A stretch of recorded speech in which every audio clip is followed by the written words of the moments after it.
Auditeurs, auditrices de la 108.0 FM Radio Univers, bonsoir et bienvenue dans ce nouveau numéro de l'émission Université de la foi. Je remercie Dieu aujourd'hui pour la grâce qu'il nous renouvelle, pour sa présence dans votre vie, dans nos vies. Nous voulons vraiment saluer également toutes les personnes qui ont à nouveau rendu possible la diffusion de cette émission. Que Dieu les bénisse, que Dieu vous bénisse abondamment. Et nous allons prier. Seigneur, merci pour ce canal. Merci pour cette opportunité que nous avons de partager ta parole, que ton nom soit béni. Merci de te révéler à nous parce que nous ne pouvons connaître que ce que toi tu nous dis. Nous pouvons découvrir, apprendre. Nous pouvons te connaître que si toi tu te révèles à nous. Et Seigneur, je prie pour quelqu'un qui m'entend en ce moment. Je prie pour un auditeur, une auditrice connectée au son de ma voix. Je prie, Seigneur, que son attention, ses pensées soient complètement retenues par ta présence et que, Seigneur, pendant qu'il ou elle est en train de suivre cette émission dans le nom de Jésus-Christ, qu'elle puisse recevoir quelque chose, recevoir une révélation, une lumière dans son cœur, que tu ouvres l'intelligence de quelqu'un pour comprendre, pour te connaître davantage. Nous te rendons toute la gloire. Au nom de Jésus, nous avons prié. Amen. Alors, j'aimerais pendant quelques minutes rappeler à tous que précédemment, nous avons abordé le sujet de la Bible, la parole de Dieu dans l'émission précédente. Et dans cette université de la foi, donc, c'est sur la parole de Dieu, d'accord? C'est sur la Bible, la parole de Dieu que nous voulons nous appuyer entièrement et totalement, car c'est d'elle que la foi nous vient. C'est ce que la Bible nous dit, nous l'avons étudié un peu la dernière fois. La foi vient de ce qu'on entend, et ce qu'on entend vient de la parole de Dieu. Alléluia. Et nous pouvons également retenir surtout que la Bible dit beaucoup de choses, témoigne d'elle-même. La parole de Dieu dit qu'elle était elle-même avant tout ce qui a eu de commencement. Donc la Bible, la parole de Dieu existait avant tout. Nous avons également dit que la parole de Dieu témoigne que Dieu parle. Dieu parle d'une manière ou d'une autre. Nous avons dit dans l'émission précédente que la parole de Dieu nous donne du succès. Elle donne du succès à tous ceux qui lui obéissent, bien sûr. Ok, et que cette même parole, nous avons également dit que la parole de Dieu est claire et donne de l'intelligence. Alléluia, elle donne de l'intelligence. Nous avons dit qu'elle est comme un feu comme un marteau. La parole de Dieu est une révélation des choses cachées. La parole de Dieu, elle est plus pointue qu'une épée à double tranchant. La parole de Dieu est inspirée de Dieu et elle s'accomplit toujours. Elle ne revient pas à Dieu sans avoir accompli ce pourquoi elle a été envoyée. Nous avons compris la dernière fois également que la parole de Dieu est éternelle. La parole de Dieu est éternelle. Elle est une lampe à nos pieds. Elle nous éclaire. Elle est une lumière sur notre sentier. Et enfin, nous avons également appris que la parole de Dieu est une semence incorruptible. Elle est inhérente. Elle n'est pas fausse en fait, elle est vraie et ce qu'elle produit dans notre vie, la foi qu'elle engendre en nous et développe, la foi qui nous connecte, cette foi qui nous connecte maintenant à Dieu, tout cela n'est pas taché par ou souillé par une pensée humaine, par une initiative humaine, du tout pas. Si c'était le cas, elle n'allait pas durer dans le temps. La parole a traversé les âges. Elle est restée jusqu'à aujourd'hui et elle demeure efficace et continue d'opérer dans la vie de toutes les personnes qui l'acceptent et qui croient en elle. Alléluia. Aujourd'hui, nous allons commencer à davantage parcourir cette parole, à parcourir, à la lire de gauche à droite, ainsi de suite, par là où tout a commencé. Et bien sûr, tout a commencé avec Dieu et c'est le thème de ce numéro aujourd'hui. Tout a commencé avec Dieu.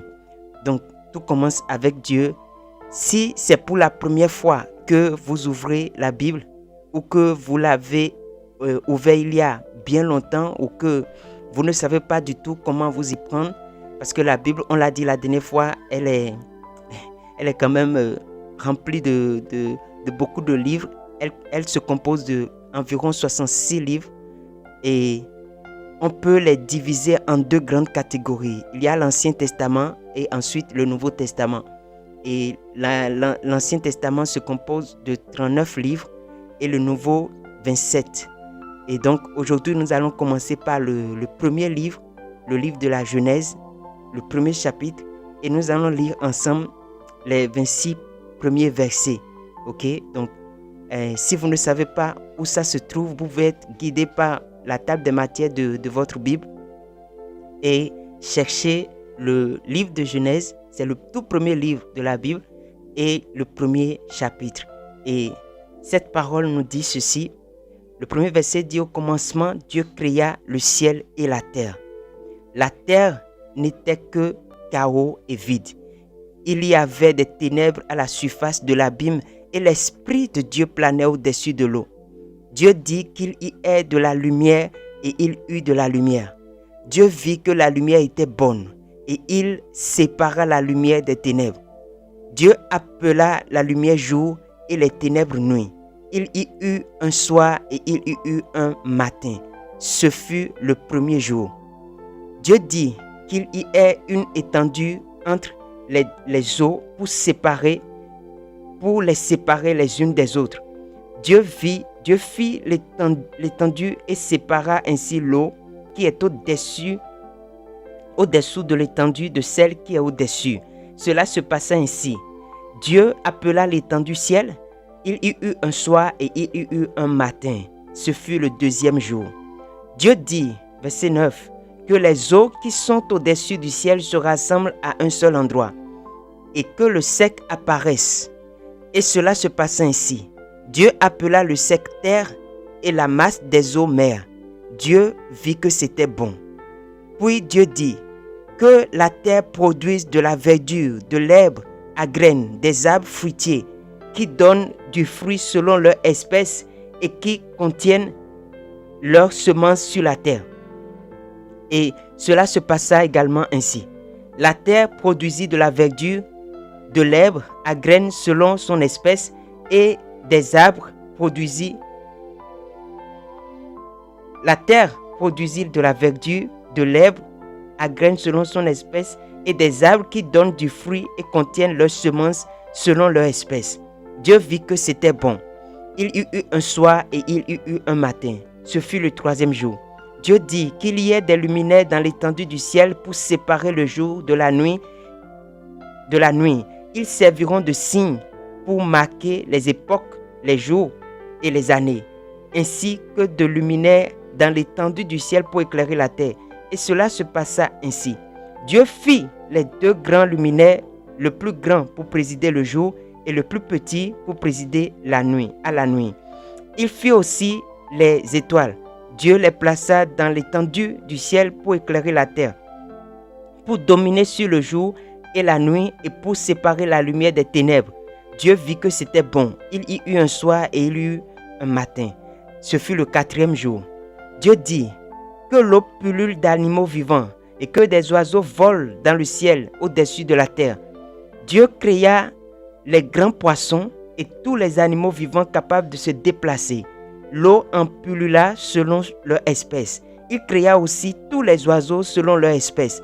Dieu vit que c'était bon et il les bénit en disant: reproduisez-vous, devenez nombreux et remplissez les mers, et que les oiseaux se multiplient sur la terre. Il y eut un soir et il y eut un matin. Ce fut le cinquième jour. Et Dieu dit que la terre produise des animaux vivants selon leur espèce, du bétail, des reptiles et des animaux terrestres selon leur espèce. Et cela se passa ainsi. Dieu fit les animaux terrestres selon leur espèce, le bétail selon son espèce et tous les reptiles de la terre selon leur espèce. Dieu vit également que c'était bon. Et le verset 26, puis Dieu dit: faisons l'homme à notre image, à notre ressemblance, qu'il domine sur les poissons de la mer, sur les oiseaux du ciel, sur le bétail, sur toute la terre et sur tous les reptiles qui rampent sur la terre. Alléluia.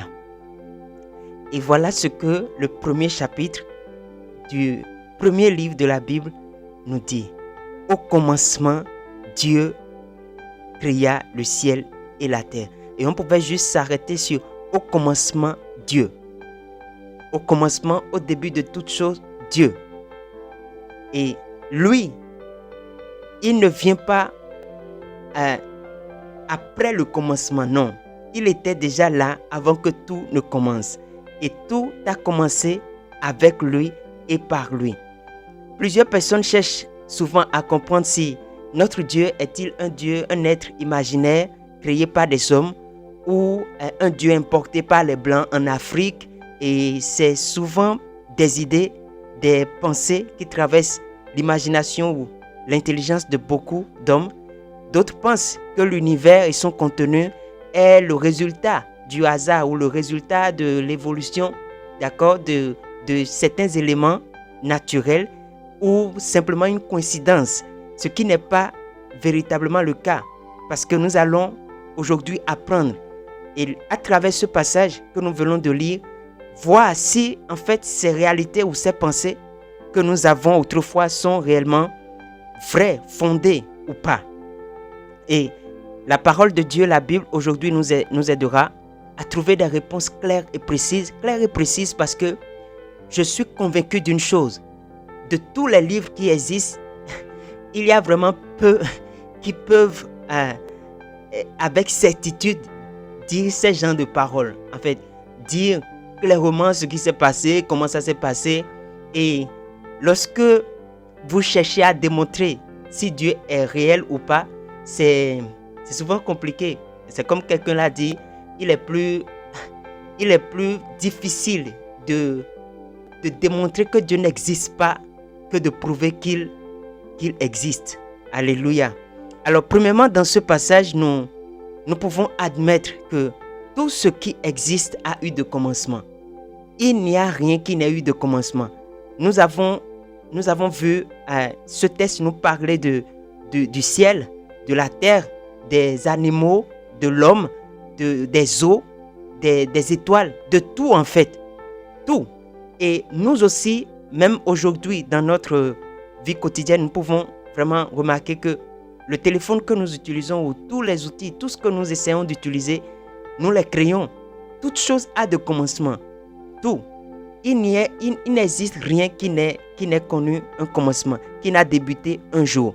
Et quand je parle des hommes, nous avons des dates de naissance, des dates d'anniversaire. Cela veut dire qu'à partir de cette date-là, nous avons connu l'existence. Sinon, autrefois, nous n'existions pas. Ok? Et la seule personne, ou le seul, je vais dire, oui, le seul Dieu, hein, la seule personne, ce qui a toujours existé et qui est éternellement présent, qui est présent et qui n'a pas changé dans le temps, qui est le même hier, aujourd'hui et qui sera toujours le même, c'est bien sûr Dieu. Lui n'a pas de commencement. Et bien que ça paraît étrange ou inacceptable par beaucoup de personnes, cela est vrai. Dieu n'a pas de commencement. Il n'a pas commencé quelque part. Il n'est pas né. Alléluia. Alors que nous voyons ici le commencement de chaque chose qui compose notre univers, nous ne trouvons ici aucun verset qui explique ou témoigne que à partir de tel moment, ou bien il y a eu telle chose qui a amené l'existence de Dieu, et à partir de Dieu, certaines choses ont commencé à naître ou à être créées. Non, nous ne voyons ici aucun verset qui relate, qui révèle le commencement de Dieu. Cela veut dire que Dieu n'est pas né. Il n'a pas été créé. Alléluia. Notre Dieu n'est pas né. Il n'est pas le résultat de l'imagination d'un humain. Il n'a pas été fabriqué. Il n'a pas été conçu. Il n'a pas été battu. Il n'a pas été... Alléluia. Est-ce que quelqu'un vraiment comprend ce qu'on dit ici? Dieu n'est pas né. Il n'a pas commencé à exister à partir d'un moment donné. Il n'a pas de date de naissance, ni un moment où sa vie va s'arrêter. Il ne craint pas la mort. Il ne pense pas expirer un jour. Non. Non. Non, non, non et non. Et même si vraiment cela est inconcevable par notre intelligence et que nous n'arrivons pas à croire, je veux encourager juste quelqu'un aujourd'hui à ne pas chercher à démontrer. En fait, cette parole mérite la foi. Elle ne mérite pas des formules magiques et mathématiques, pardon. Elle ne mérite pas des formules ou une réflexion intellectuelle. Non. Cette parole mérite bien sûr la foi. Elle mérite d'être reçue et d'être acceptée. Alléluia. Et l'obstacle, c'est lorsqu'on commence à vouloir comprendre, à vouloir réfléchir, par notre propre intellect pour découvrir. Mais si lui n'a pas été créé, qu'il a créé, et puis on se met dans des illusions. Alléluia. Et ça nous conduit à autre chose. Alors que nous sommes faits de chair et d'os, Dieu n'est pas ainsi. Dieu n'a pas un corps mortel. Il n'a pas de chair. Il n'a pas d'os comme nous. Dieu n'a pas besoin d'eau. Il n'a pas besoin de nourriture. Il n'a pas besoin de la terre. Il n'a pas besoin du soleil pour vivre. Il n'a besoin de rien. Il se suffit à lui-même. Nous avons pu voir dans ce test que beaucoup de choses ont été créées. Dieu va dire à partir lorsqu'on retourne au verset 2, il dit: la terre n'était que chaos et vide. Au commencement, il n'y avait rien.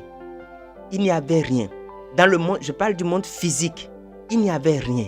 Sur cette terre où nous vivons, il n'y avait rien. Il n'y avait que des ténèbres à la surface de l'abîme. Et l'Esprit de Dieu mouvait, planait au-dessus de l'eau. C'est lorsque Dieu a dit que la lumière soit. C'est quand Dieu a parlé, quand Dieu a dit qu'il y ait la lumière. C'est à partir de ce moment-là que la lumière a commencé à exister. Alléluia. C'est quand Dieu a dit que la terre soit. C'est quand Dieu a commencé à dire que la lumière soit, que les ténèbres soient séparées, que les animaux soient. Quand Dieu a commencé à appeler les choses en existence, les choses ont commencé à exister. Il n'y a que lui qui soit capable de faire des choses comme cela. C'est lui qui a commencé à créer toutes choses. Et quand nous lisons le verset, chaque verset, nous ne voyons à aucun moment Dieu utiliser une formule chimique, une formule mathématique, un procédé biologique ou une géométrie. Non, non, non. Il n'a pas eu besoin de plans, de plans d'architecture. Il n'a pas eu besoin de formules chimiques. Il n'a pas eu besoin de mélanger quelques solutions pour voir si ça va. Il n'a pas essayé des choses. Il n'a pas essayé de voir si on ajoute telle chose à telle chose, ça va donner quoi. Non. Dieu a parlé. Dieu a dit. Et la chose est arrivée. Alléluia. Dieu a utilisé uniquement sa parole. Il dit et la chose arrive. Verset 6, il dit: Dieu dit qu'il y ait une étendue entre les eaux pour les séparer les unes des autres. Verset 9, Dieu dit que les eaux qui sont au-dessus du ciel se rassemblent en un seul endroit et que le sec apparaisse. Verset 11, Dieu dit que la terre produise de la verdure. Verset 14, Dieu dit, à chaque fois, chaque verset, chaque fois quand il y a eu création, chaque fois que quelque chose doit exister, Dieu dit. Dieu dit. Et sur chaque jour, le premier jour, lorsqu'il eut le premier soir, Dieu a parlé. Deuxième jour, Dieu a parlé. Troisième jour, Dieu a parlé. Jusqu'au cinquième jour, Dieu a parlé. Après le cinquième jour, sixième jour, Dieu a également parlé. Dieu a toujours parlé. Au verset 26, quand il s'agissait des hommes, quand Dieu a maintenant tout créé et a voulu créer l'homme, il dit encore, Dieu, la Bible dit encore, Dieu dit. Verset 26, Dieu dit, faisons l'homme à notre image. Nous sommes le résultat de ce que Dieu a annoncé. Dieu a parlé. Alléluia. Dieu a parlé. Et tout ce que Dieu a créé est parfait. Chaque fois, chaque fois quand Dieu crée, le texte se termine par et tout ce que Dieu fit est bon, était bon, était bon, était bon. Dieu fit les animaux terrestres selon leur espèce, le bétail selon son espèce et tous les reptiles de la terre selon leur espèce. Dieu vit que c'était bon. Dieu vit que c'était bon. Quand Dieu m'a fait, Dieu a vu que j'étais bon. Quand Dieu a créé le ciel, Dieu a vu que c'était bon. Quand Dieu a créé les oiseaux, Dieu a vu que c'était bon. Tout ce que Dieu a créé était parfait au commencement. Il n'y avait aucune imperfection dans les choses. Pourquoi? Parce que Dieu lui-même est parfait. Dieu est parfait. Il n'y a aucune ombre de variation en lui. Il n'est pas un menteur. Il n'est pas un trompeur. Tout ce qu'il a fait est parfait. Parce que lui-même, il est parfait. Toute la perfection est en lui. Il est même la perfection. Alléluia. L'autre chose que je remarque dans ce passage et que je partage avec vous aujourd'hui, c'est que Dieu lui-même, de tout ce qui a été créé sur la terre, il ne les a pas créés pour lui-même. Il n'a pas créé la terre pour lui-même. Je veux dire, en fait, que quand Dieu est en train de créer les animaux, par exemple, il ne les a pas créés pour que ces animaux puissent le satisfaire en retour. Non, ce n'est pas pour sa satisfaction personnelle. Ce n'est pas pour peut-être pour que lui-même puisse s'en vanter ou... Non. Il a créé toutes ces choses pour un but. Et nous allons le voir. Nous allons le voir dans le verset 26. Lorsque Dieu finit de créer toute la terre et tout ce qu'elle contient, Dieu dit, faisons l'homme à notre image. L'homme que Dieu voulait créer en toute dernière position était son chef-d'œuvre. C'était pour lui que Dieu va commencer à construire tout cet univers-là, tout ce qu'on va voir après, dans la suite du passage de ce livre. Nous allons découvrir ensuite le jardin. Et nous allons comprendre que quand Dieu fait le ciel, quand Dieu place les lumières, quand Dieu fait la terre, quand Dieu sépare les eaux, quand Dieu organise ainsi, quand Dieu crée de manière spectaculaire et de manière extraordinaire, la terre et tout ce qu'elle contient, le ciel, les oiseaux. Regardez ce que Dieu dit au verset 26. Il dit, faisons l'homme à notre image et à notre ressemblance, qu'il domine sur les poissons de la mer. Et lorsque Dieu crée le soleil, lorsque Dieu crée les animaux de la terre, il ne dit pas aux animaux de dominer quoi que ce soit. Mais dès que Dieu crée l'homme, Dieu commence à dire que l'homme domine sur les poissons de la mer, que Dieu domine sur les oiseaux du ciel, que Dieu domine sur le bétail, que Dieu domine sur toute la terre et sur tous les reptiles qui rampent sur la terre, comme nous, comme lui il domine, que l'homme également domine. Il l'a créé pour régner, il l'a créé pour dominer la terre, pour assujettir la terre. Au commencement, Dieu avait un plan parfait pour l'homme. Au commencement, Dieu avait un plan extraordinaire. Et c'est vrai que dans le temps, beaucoup de choses ont changé. On va découvrir tout ça progressivement. Mais je veux dire à quelqu'un qu'aujourd'hui même, toi qui m'entends, Dieu a toujours un plan extraordinaire pour toi. Dieu a toujours un plan parfait. Un plan qui ne ressemble à aucun plan, qu'aucune imagination peut concevoir. Ça ne ressemble à aucun plan. C'est un plan extraordinaire, glorieux et juste parfait. Alléluia. Il n'y a aucune fausseté en Dieu. La parole, elle est vraie et elle est digne d'être acceptée, d'être acclamée, d'être reçue. Alléluia. Donc, Dieu n'a pas créé des choses pour lui-même. Principalement, il les a créées pour l'homme, pour son chef-d'œuvre. C'est pour lui qu'il a créé ce monde parfait. Il a tout disposé parfaitement pour que l'homme ne manque de rien. Et tout ce que Dieu a créé était donc glorieux. Et nous pouvons avec beaucoup d'humilité reconnaître que Dieu est supérieur à tout. Et rien n'est au-dessus de lui. Alléluia. Rien n'est au-dessus de Dieu. Tout ce que Dieu a créé est soumis à son autorité. Alléluia. Nous pouvons le reconnaître, nous pouvons admettre, nous pouvons accepter que Dieu est celui qui a tout créé. Ensuite, reconnaître que si c'est lui qui a créé toutes ces choses, puisque c'est lui qui en est l'auteur, celui qui crée cette marque de moto ou de voiture, la voiture lui appartient, les clés, les pièces de rechange, l'objectif pour lequel il a créé la voiture, tout cela lui revient. Il est l'auteur, il est l'initiateur, il est le créateur. Et si Dieu est mon créateur, ton créateur, le créateur de tout ce qu'on voit, la terre, le ciel, la mer, les oiseaux, tout ce qui compose notre univers, même y compris les 4 éléments, l'eau, l'air, le feu, la terre, tout ce que nous voulons donner l'autorité, nous voulons donner l'initiation, nous voulons donner le monopole, nous voulons reconnaître juste que cette chose appartient à tel Dieu, à telle chose, à telle chose. Tout cela n'est pas vrai. Ce que la Bible nous dit ici, elle est vraie. Tout ce qui a été créé appartient à Dieu. Et si tout ce qui a été créé par Dieu, que tout lui appartient, ça veut dire bien sûr que Dieu est le propriétaire de tout. Dieu est le propriétaire de tout. Alléluia.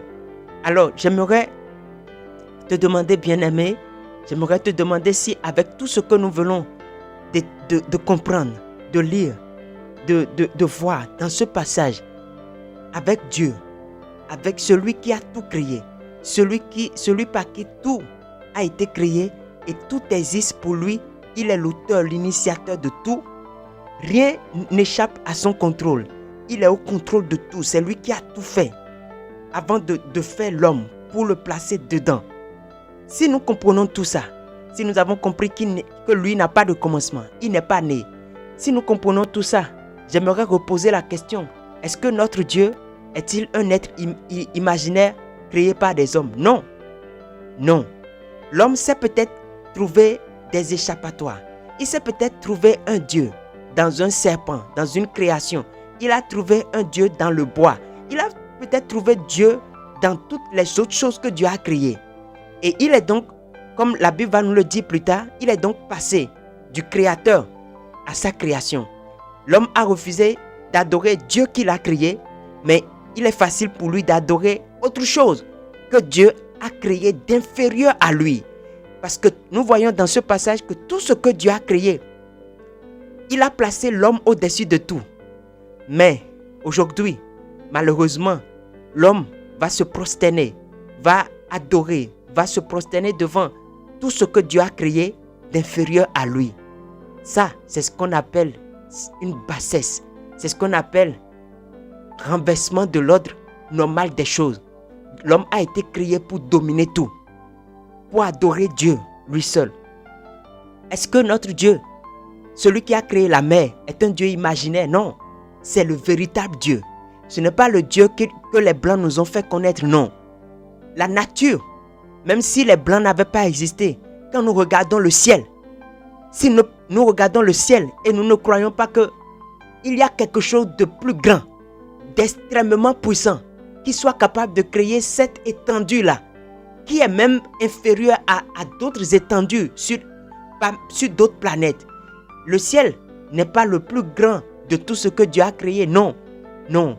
Et la terre n'est pas le plus grand de tout ce que Dieu a créé, non plus. Non plus. Ce n'est pas la seule planète qui existe, non plus. Dieu a créé toutes sortes de choses. Mais en ce qui concerne la terre, quand nous regardons le ciel, quand nous regardons des paysages, jusqu'à aujourd'hui, malgré le nombre d'habitants sur la terre, il y a encore des zones inhabitables, inexploitées. Des zones inhabitées sur la terre. Il y a encore des vallées, il y a encore des montagnes, il y a encore des zones. Et quand vous voyez tout ça, et que vous refusez d'admettre, de croire qu'il y a un véritable Dieu, c'est qu'il y a un problème. C'est que vous ne voulez pas reconnaître, accepter, puisque la vérité est là. Le reste, il ne s'agit que de l'accepter, de croire. Alléluia. Et une autre question, comme on l'a posé au début, est-ce que l'univers et son contenu est le résultat du hasard? Non. En fait, c'est pas possible. Comment vous pouvez penser que le ciel peut se placer là où il est par hasard? C'est pas possible. Comment la terre? Regardez comment les choses sont tellement organisées. Le soleil qui apparaît et qui disparaît. Et ça n'a pas changé depuis des millénaires. Ça n'a pas changé. Le soleil apparaît parce que Dieu a envoyé une parole. Le soleil apparaît et disparaît. Les étoiles viennent et disparaissent. En fait, quand vous voyez l'ordre dans lequel les choses avancent, quand on pense à tout ça, comment on peut pas dire que Dieu n'existe pas et que les choses qui se passent autour de nous sont juste le résultat du hasard. C'est pas possible. C'est pas possible. Comment on peut penser que nos mains sont le résultat d'un hasard ou de l'évolution? Alors, si l'homme, si l'homme est le résultat de l'évolution des chimpanzés ou des singes, si l'homme est l'évolution des singes, pourquoi les singes existent encore et qu'ils n'ont pas changé dans le temps? Pourquoi les autres singes ou les autres animaux comprennent pour dire que c'est à partir de ces choses que l'homme a existé? Alors, si c'est vrai, pourquoi eux ils existent toujours et que toute leur espèce n'est pas devenue homme? Pourquoi toute leur espèce n'est pas devenue homme? Alléluia. Voilà des questions auxquelles nous n'avons souvent pas de réponse claire. Alléluia. Ce n'est pas le résultat du hasard, ni de l'évolution de certains éléments, non. L'univers et tout ce qu'il contient n'est pas le résultat d'une coïncidence. C'est Dieu. C'est Dieu. C'est Dieu. Lui n'a pas de commencement et nous avons juste besoin de l'accepter. Il est Dieu et il sera Dieu. Bien-aimé, je voudrais m'arrêter là aujourd'hui. Je voudrais te laisser vraiment cette parole aujourd'hui. Et je suis persuadé, je suis convaincu que si cette parole t'a trouvé et est tombée sur une bonne terre, si seulement tu peux ouvrir ton cœur et l'accepter, elle va produire un résultat. Elle va engendrer quelque chose. Nous n'avons pas besoin d'appliquer des formules ou une intelligence ou une réflexion qui n'a pas de sens à cette parole. Nous avons besoin de l'accepter, de croire que Dieu est Dieu et qu'il est le créateur de tout et que tout a commencé avec lui. Tout a commencé avec lui et ta vie a commencé avec lui. Si tu existes, c'est parce que Dieu a décidé que tu existes et il a un bon plan pour toi. Que Dieu vous bénisse et qu'il vous garde. On se retrouve la prochaine fois pour une autre parole de foi. Amen.